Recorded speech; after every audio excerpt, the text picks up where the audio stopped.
La segunda acción, la primera es no cultives una falsa piedad. La segunda es cultiva un amor solo por Cristo. Y esto comenzamos la anterior semana. Es decir, ¿cuál es el contraste entre una falsa piedad y una piedad verdadera? Que la piedad verdadera nace de un corazón que ama exclusivamente y solamente ¿a quién? A Cristo Jesús. Es algo que se cultiva, ¿ok? No es algo que nace de la noche a la mañana. En nuestra salvación hay un nuevo corazón que el Espíritu Santo pone en nosotros. Recibimos el Espíritu Santo. Ahora podemos amar a Dios genuinamente. Ahora la piedad nace de un corazón que ama a Dios, no de un corazón que desea ganarse el favor de Dios, porque ya sabe que en Cristo ya tiene el favor de Dios. Todas las bendiciones espirituales en Cristo han sido dadas a esta persona que viene en arrepentimiento y fe. Pero necesitamos cultivar este amor solamente por Cristo. Y hablamos la anterior semana de que este amor por Cristo se ve reflejado en una relación exclusiva, caracterizada por el gozo, una relación exclusiva caracterizada por el gozo. Jesús les responde a estos hombres y les dice, ¿acaso los que están de bodas deben ayunar mientras el novio está con ellos? O sea, Jesús les dice, esto es una celebración. Es una celebración. El hecho que Jesús está acá, Jesús dice, la realidad que Dios en la carne está caminando con ellos es una realidad de gozo, no de tristeza. ¿Por qué? Porque recuerdan, el ayuno simbolizaba un corazón arrepentido delante de Dios que estaba buscando la voluntad de Dios, tanto en el perdón, pero así también en cuál es la voluntad de Dios para sus vidas. Recordamos Levítico 16, en el cual se ayunaba porque estaban confesando sus pecados delante de Dios. Ese era el propósito del ayuno. Pero reconocemos, para cultivar una relación de amor con Cristo necesitamos realmente tener una relación exclusiva con Cristo caracterizada por el gozo. Segundo, una relación personal caracterizada por seguirle. Es decir, si Cristo es su gozo, si ustedes aman a Cristo, necesitan demostrarlo a través de seguirle. Necesitan seguirle. Acá es interesante que los discípulos no están afuera de la casa viendo lo que hacía Jesús, sino los discípulos están adentro siguiendo ¿a quién? Al Maestro. Están siguiendo a Jesús. No están ajenos a lo que Jesús está haciendo. Ellos ven a Jesús, valoran a Jesús, aman a Jesús y dicen, yo quiero estar donde Jesús está. Yo quiero estar donde Jesús está. Yo quiero hacer lo que Jesús está haciendo. Es decir, si yo amo a Jesús, yo quiero ser más como Jesús. Esa es mi misión, esa es mi meta. Si yo quiero cultivar un amor solo por Cristo, necesito tomar en cuenta a Cristo en mis caminos. Y por eso acá Jesús le responde con esta pregunta retórica en la cual les dice, ¿puede acaso hacer que los que estén en bodas ayunen, por tanto que el esposo está con ellos? Y la respuesta es no. Deben estar felices, deben estar siguiéndolo, deben estar escuchándolo, deben estar anhelando que Jesús se siente otra vez con ellos y les enseñe la palabra de Dios. Este era el resultado de cultivar un amor solo por Cristo. Recuerdan que Mateo había dejado su mesita de impuestos para seguir a Jesús. Recuerdan, Pedro, Andrés, Juan y Jacobo, ¿qué dejan? Sus redes. Ellos eran pescadores. Ese era su modo de subsistencia. Pero los 4 dejan atrás las redes de pescar para luego convertirse en pescadores de hombres. Es decir, hay un abandono de algo para seguir a Jesús. Hay un abandono de algo para seguir a Cristo Jesús. Hay una relación genuina, hay una relación personal que está caracterizada por alguien que sigue a Cristo. Esto es parte de cultivar una relación de amor exclusiva con Cristo. ¿Cómo puedo decir que amo a Cristo si no estoy caminando con Él? Esta parte es muy importante para evaluar nuestra vida. Yo creo que para los que somos maridos entendemos más, ¿no es cierto?, esta situación, esta realidad también de cómo puedo decir que amo a mi esposa si no me gusta pasar tiempo con ella. Esta parte es muy importante. O sea, sería un mentiroso, un hipócrita. ¿Cómo puedo decir que amo a mi esposo si lo último que quiero ver es su cara en la casa? ¿no es cierto? Muchos se identifican con esa realidad, ¿no es cierto? Pero esos ejemplos que son parte de nuestra vida diaria nos permiten entender la realidad de que si realmente tenemos una relación exclusiva de amor con Jesús, debe haber un deseo de estar con Él, un deseo de seguirle, un deseo de seguirle, un deseo íntimo de seguirle a Él. Y recuerden, con los discípulos, ellos estaban ganando el odio de los fariseos, estaban ganándose el odio de los escribas, estaban realmente entrando a una arena en la cual ellos iban a ser odiados por el establecimiento religioso. Esto es el resultado de seguir a Cristo. Pero hay un amor genuino por el Maestro. Había una relación genuina con Cristo de que si hay salvación en Él. Yo voy a seguirle a Él, a donde Él vaya. Pero por último, también, y esta es la parte que vamos a entrar, que no hemos topado todavía, también hay una predicación del Evangelio caracterizada por la fidelidad al mensaje. Esto es muy importante porque del versículo 36 al versículo 39, la anterior semana vimos el 35, por eso salté, pero el 35 dice, mas vendrán días cuando el esposo les será quitado, entonces en aquellos días ayunarán. ¿Se acuerdan que habla de la muerte de Cristo Jesús acá? La anterior semana pasamos acerca de esto, de que Cristo iba a morir, iba a ser sepultado, iba a resucitar y que iba a causar que los discípulos de Jesús se dispersen.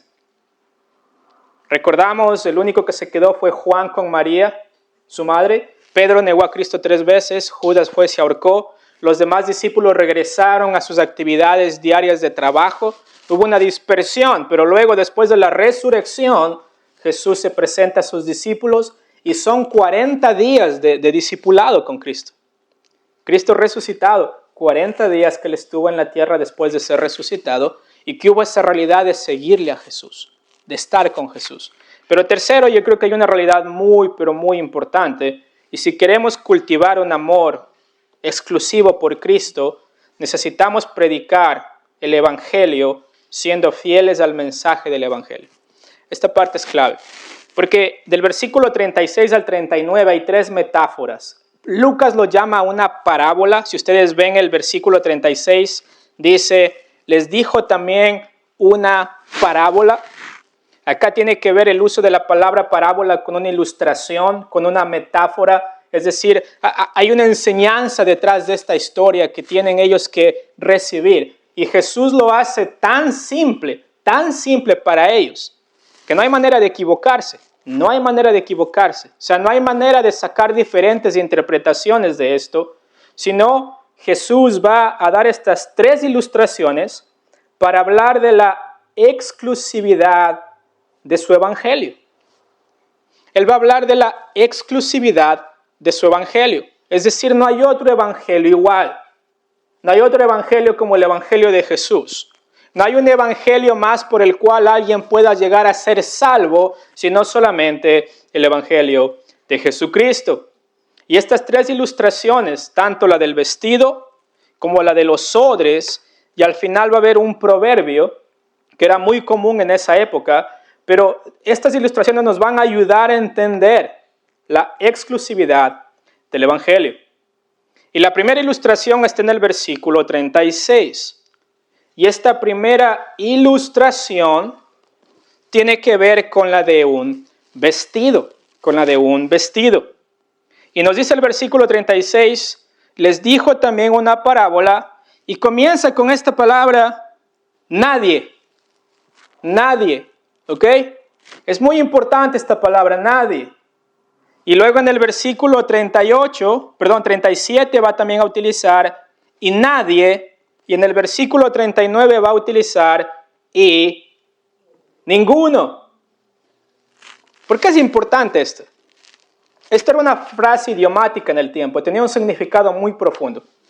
Y ese significado profundo era que nadie que está en su mente correcta haría esto. Ese es el significado de esto. O sea, las 3 ilustraciones son introducidas por esta frase que ellos entendían en ese tiempo, que decía que si alguien hace esto está loco. Esa es la realidad. O sea, alguien que hace esto está fuera de su mente. Alguien que hace esto realmente no ha entendido la realidad de las cosas. Alguien que practica esto realmente está entendiendo mal lo que significa el evangelio. Y por eso dice 3 veces, nadie, nadie, ninguno. Nadie, nadie, ninguno. Lo que está diciendo Jesús es, si ustedes hacen esto, están locos. No están en sus 5 sentidos. ¿Y cuál es la primera cosa? Es la de este vestido. Miren lo que dice el versículo 36. Nadie corta un pedazo de un vestido nuevo y lo pone en un vestido viejo. Pues si lo hace, no solamente rompe el nuevo, sino que el remiendo sacado de él no armoniza ¿con qué? Con el viejo. Y estaba viendo hoy día los vestidos y ninguno de ustedes creo que ha hecho esto, ¿no? Porque es ilógico, ¿no es cierto? O sea, Jesús está diciéndoles a ellos, tienen un vestido nuevo. ¿Cuál es el vestido nuevo? Acá representa el evangelio que Cristo está trayendo. Es decir, Él está trayendo algo nuevo para ellos. Y no necesariamente nuevo en el sentido que no sabían, sino nuevo en el sentido de cumplimiento. Es decir, Jesús es la persona que está cumpliendo el Antiguo Testamento. Jesús es el Mesías que ellos estaban esperando para la salvación de sus almas. Y acá nos dice que este vestido nuevo, que representa el Evangelio de Jesús, está siendo presentado a los discípulos y está siendo presentado al pueblo, pero lo que ellos están tratando de hacer es añadir el Evangelio de Jesucristo ¿a qué? Al judaísmo. Al judaísmo. A este legalismo que ellos estaban viviendo día tras día tras día, que la ley tenía el propósito de apuntarles a Cristo, pero ellos utilizaron la ley ¿como qué? Como un medio de autojustificación.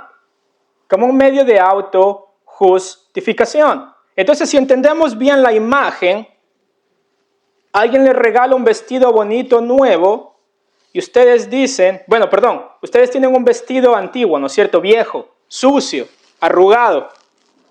Y su papá les dice, mira, ese vestido está feo, te voy a regalar un nuevo. Y luego, lo que hacen es, mira, voy a sacar una parte del vestido nuevo para ponerlo al vestido viejo, porque me gusta mucho. El vestido viejo no lo puedo dejar de usar. Pero tenemos uno nuevo. Pero no, quiero el viejo. Pero para que no se vea tan viejo, quiero simplemente añadir algo más. Quiero añadir una parte nueva al vestido. Y luego, cuando ustedes lo cosen, ¿no es cierto? La parte nueva, cosen en el vestido viejo y luego la lavan. Y tan pronto como la lavan, ¿qué sucede con la parte nueva? Se encoge. Esa es la realidad, se encoge. Y luego la secan y aún se encoge más. Y lo que tenía la intención de hacer que este vestido viejo luzca bien, termina haciendo el vestido viejo más feo. Y ahora no pueden utilizar tampoco el vestido nuevo. ¿Por qué? Porque tiene un hueco. Es decir, en esta práctica, ¿qué está diciendo? Miren lo que dice un comentarista. Dice, la presentación que hace Lucas de esta primera metáfora es ligeramente diferente a la imagen que da de Marcos 2 y Mateo 9. Algunos sugieren, porque si ustedes miren lo que dice Marcos en cuanto a esta figura. Vamos a Marcos capítulo 2, porque no quiero decir eso antes de que veamos Marcos. Marcos capítulo 2.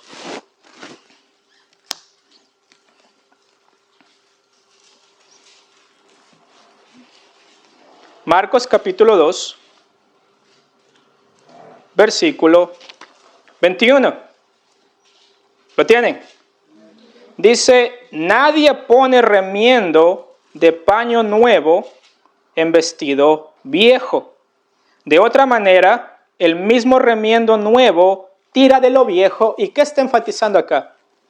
Que se rompe. Lucas nos está enfatizando que eso no armoniza con lo viejo. Si no tiene comunión con lo viejo, no se ve bien, se nota lo viejo de lo nuevo. Marcos nos está diciendo que eso se rompe. Al final termina lo nuevo tirando de lo viejo y hay una ruptura en el vestido. Entonces ahora no pueden usar ni siquiera el nuevo, ni tampoco usar el viejo. Acá Mateo y Marcos señalan, dice el autor, que tal acción rasga la tela y empeora el desgarro. Pero Lucas se centra en la imagen desde la perspectiva de la nueva pieza de tela. Y esta parte es interesante porque vamos a entender por qué Lucas hace lo que hace. Dice que hace una diferencia que realza ligeramente el contraste,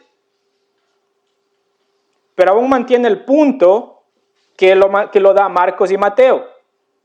¿Qué es lo que quiere hacer Lucas? Observa que la tela nueva está rota y que la tela nueva no coincide con lo viejo. ¿Cuál es el punto básico de esto? La mezcla de lo viejo y lo nuevo es destructivo. Y realmente no se puede hacer. ¿Por qué? Porque el resultado es dañar a las dos piezas de tela. Terminan sin poder usar ninguna de las dos piezas. Se dañaron completamente. Y acá yo creo que el principio es claro, ¿no es cierto? No se puede añadir el evangelio a una religión humana. No se puede. No podemos añadir obras a la gracia. No podemos decir que somos salvos por gracia, pero también somos salvos por obras. Si podemos pensar en la historia, podemos ver que el judaísmo representa un vestido viejo y no podemos tomar un pedazo del evangelio y tratar de remendar la religión que confía en sus obras. No podemos poner la tela nueva en el vestido viejo y pensar que todo va a estar bien. No va a coincidir. Hay un contraste muy grande. El color no es correcto, la textura no es igual. La manera que luce no va a ser lo mismo. Está desgastado, está viejo. Y Jesús trae el mensaje del evangelio y lo que quieren hacer los judíos es de alguna manera entender de cómo remendamos un sistema viejo que está plagado por una autojustificación de que yo puedo ganarme mi salvación por obras. ¿Cómo lo hago? Es decir, ¿cómo añado el evangelio de arrepentimiento y perdón de pecados con un sistema religioso que incluye la autojustificación? ¿Cómo lo hago? Y Jesús dice, no puedes. Porque si es por gracia, no puede ser por obras. Y si la salvación es por obras, entonces no puede ser por gracia. Y acá establece este contraste.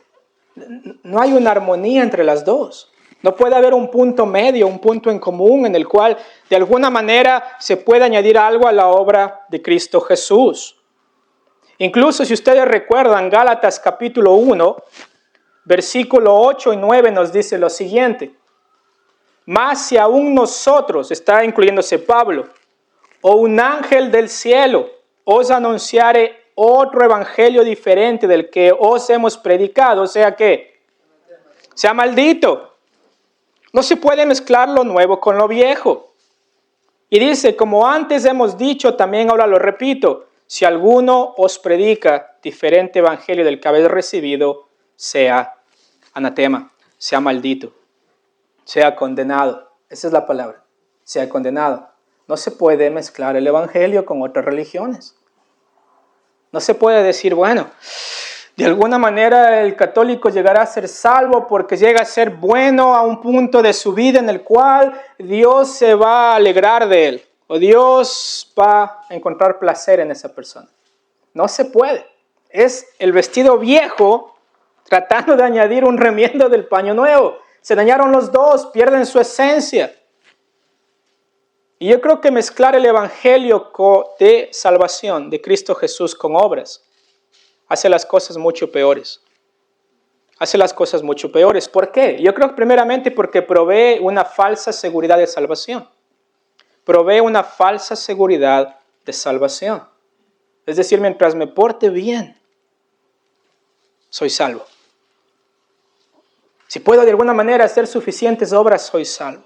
Segundo, promueve una predicación de un evangelio falso. Esta parte es importante. sea, promueve una predicación de un evangelio falso. Tercero, yo creo que produce un corazón duro que se evidencia en una piedad falsa. Produce un corazón duro que se evidencia en una piedad falsa. Es decir, lo que yo hago externamente es para agradar, tratar de agradar y ganarme el favor de Dios. De alguna manera quiero ganarme el cielo. Y eso es lo que predicamos. Eso sería lo que realmente estamos expandiendo. Pero que alguien piense que la salvación está en sus obras es anatema.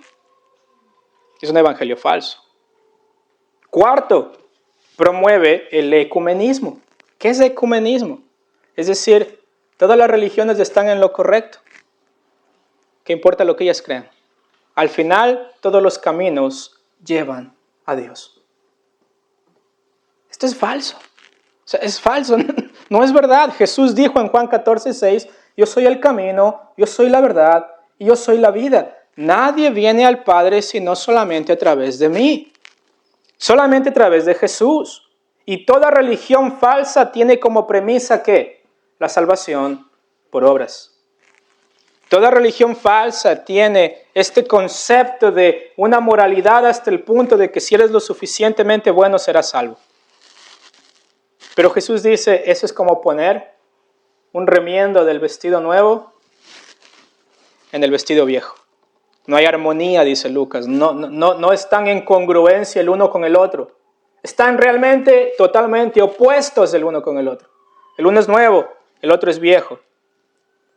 Quinto, produce un amor falso por el no creyente. Produce un amor falso por el no creyente. ¿Por qué? Porque al final todos van a ser salvos. Entonces, ¿para qué predicamos el evangelio? Si toda religión salva, si toda religión está en lo correcto, si Mahoma salva, si el Papa salva, si todos, entonces ¿para qué predicamos el evangelio?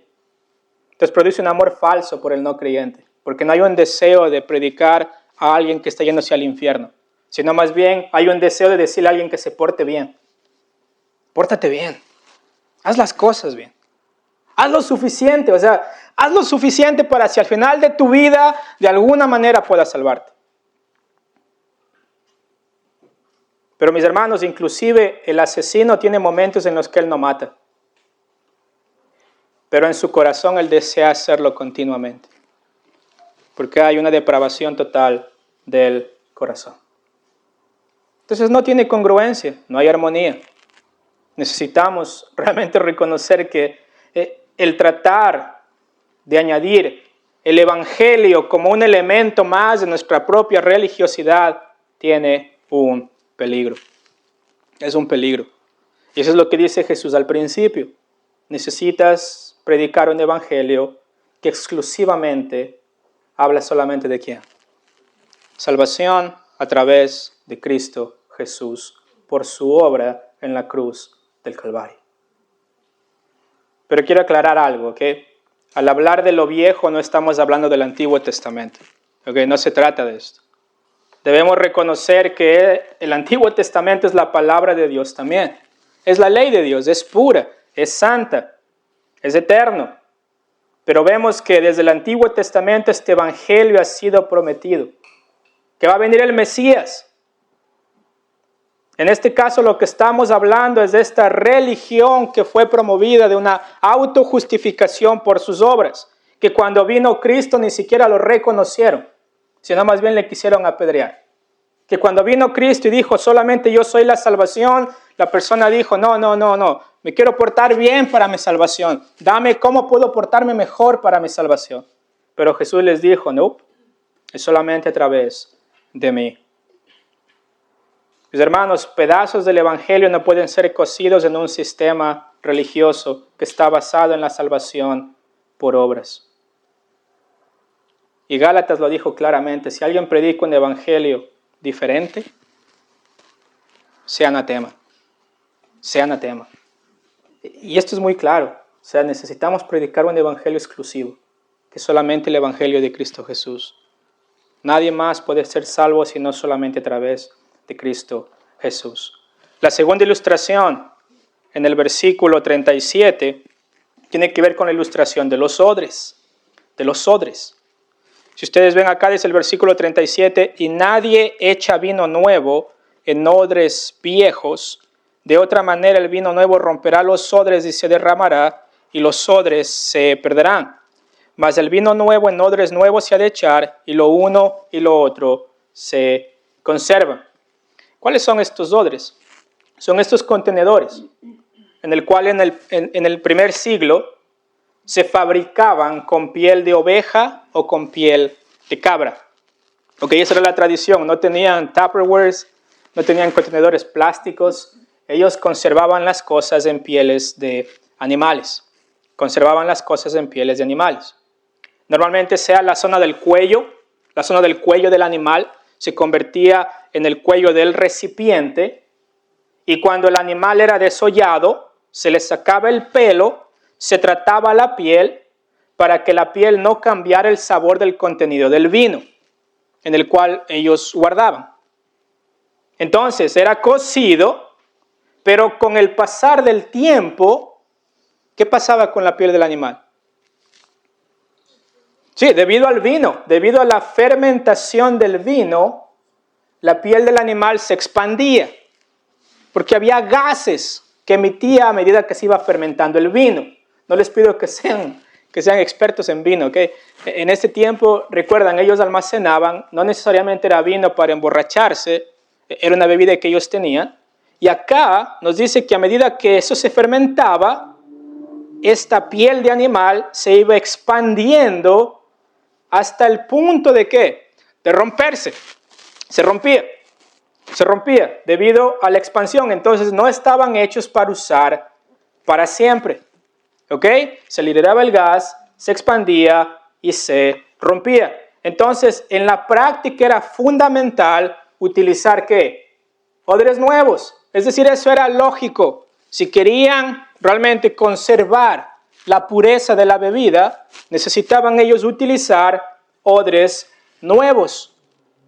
Porque si ponían el vino nuevo en un odre antiguo, tarde o temprano se iba a expandir hasta el punto que se iba a romper y se iba a derramar el vino nuevo. Pero no solo eso, sino que si lo ponían en odres viejos, el sabor era amargo. Porque en la parte de abajo se almacenaba lo del vino viejo. Y se juntaba y era amargo, era feo. No era algo que la gente quería tomar.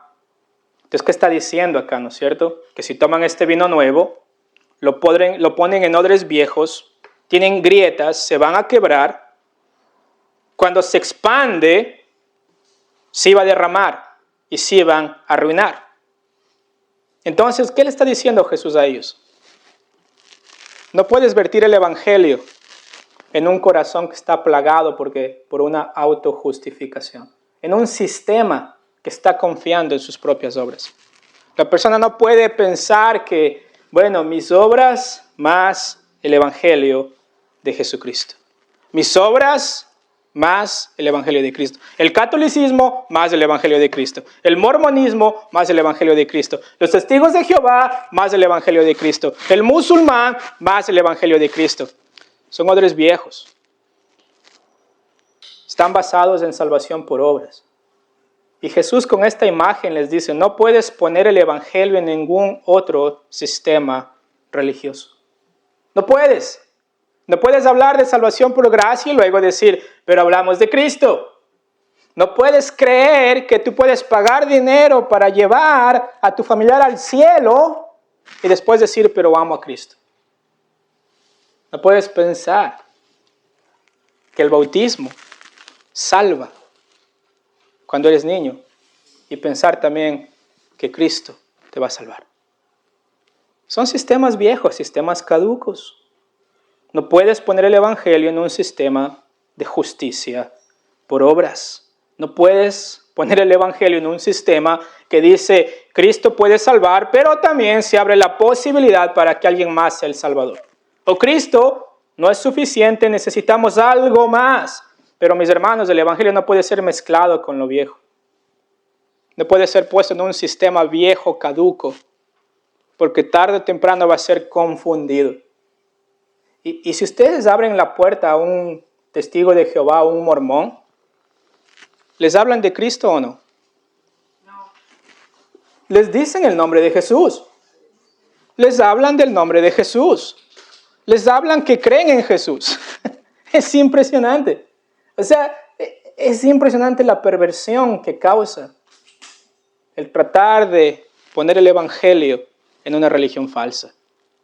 Utilizan las mismas palabras. Inclusive, los musulmanes creen que Jesús era ¿qué? Un profeta. Sí, ellos hablan de Abraham. O sea, está plagado. Y ese es el peligro. Por eso Jesús les dice, no es compatible. No es compatible. Es decir, esta religión de salvación por obras no es compatible con el evangelio de Jesucristo.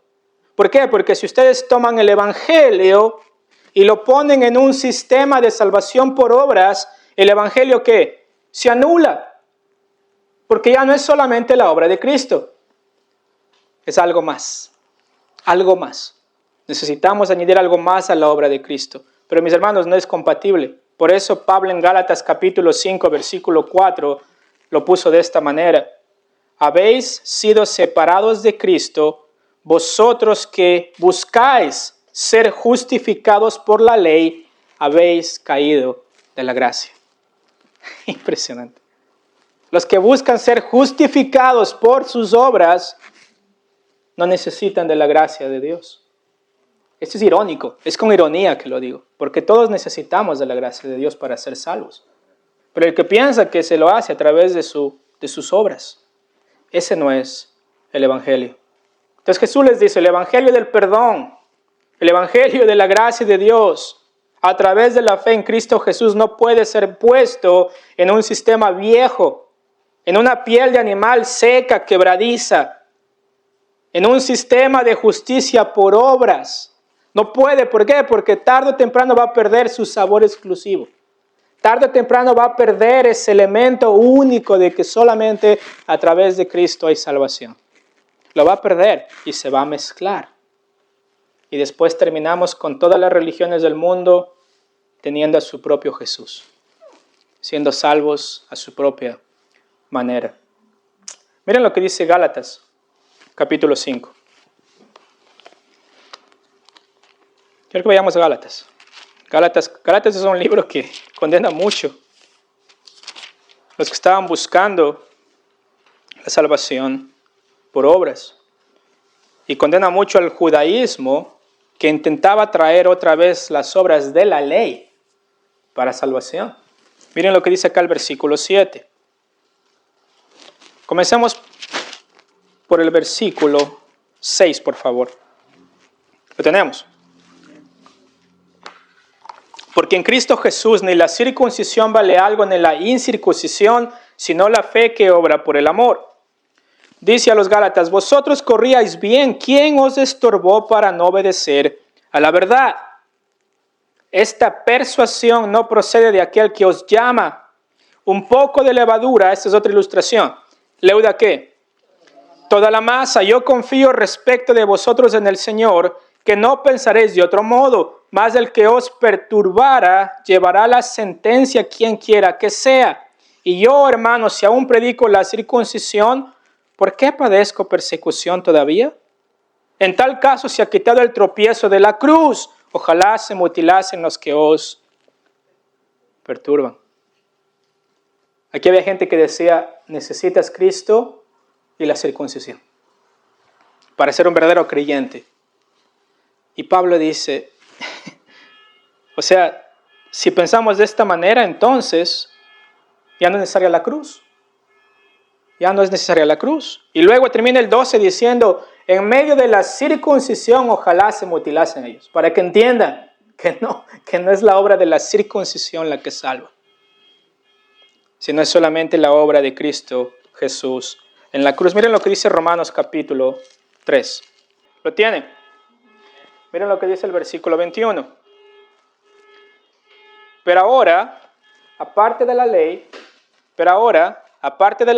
se ha manifestado la justicia de Dios testificada por la ley y por los profetas. Versículo 21.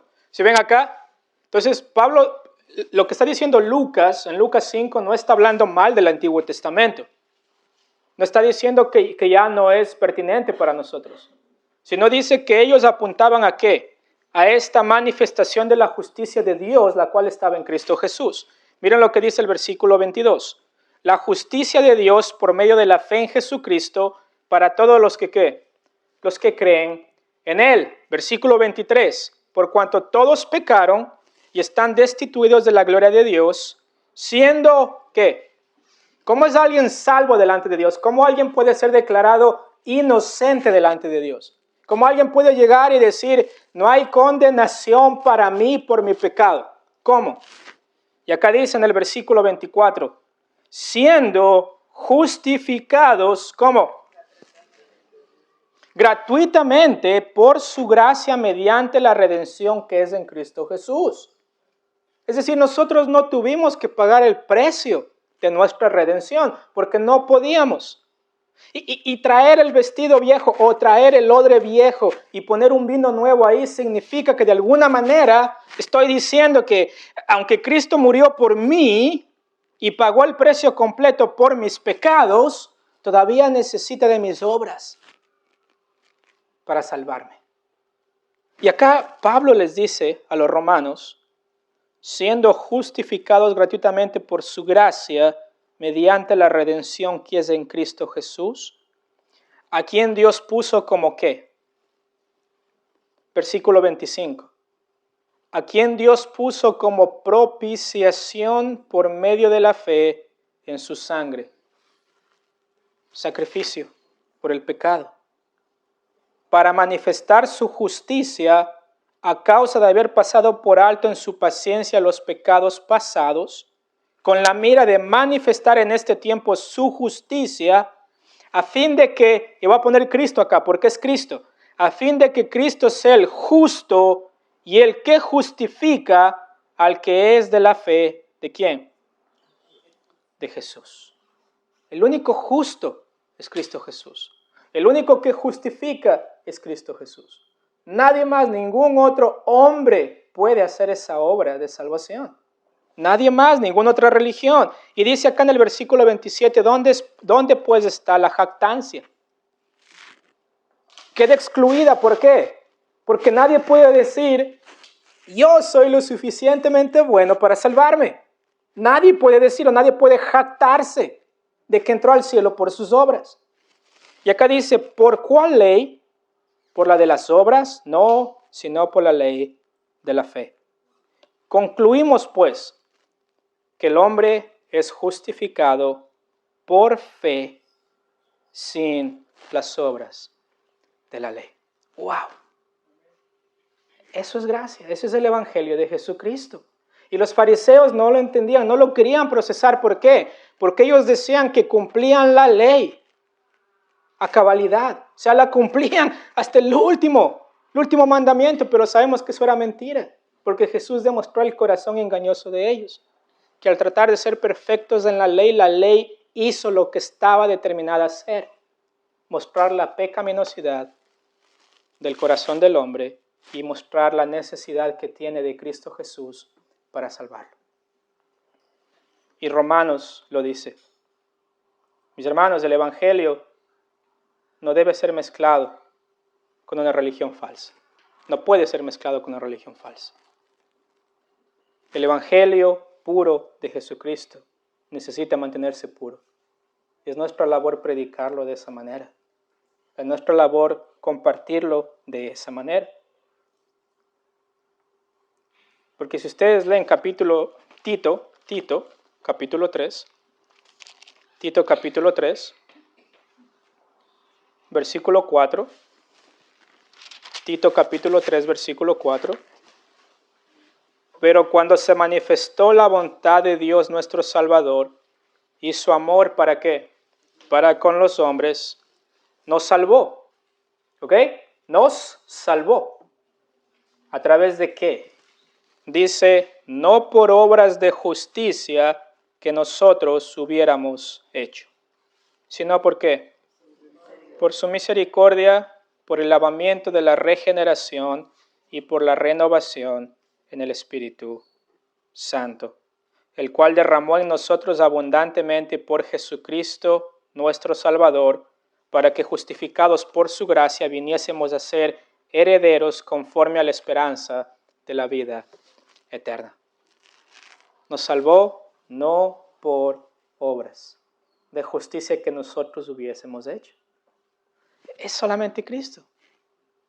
Y mis hermanos, necesitamos entender esta realidad de la exclusividad del Evangelio de Jesucristo.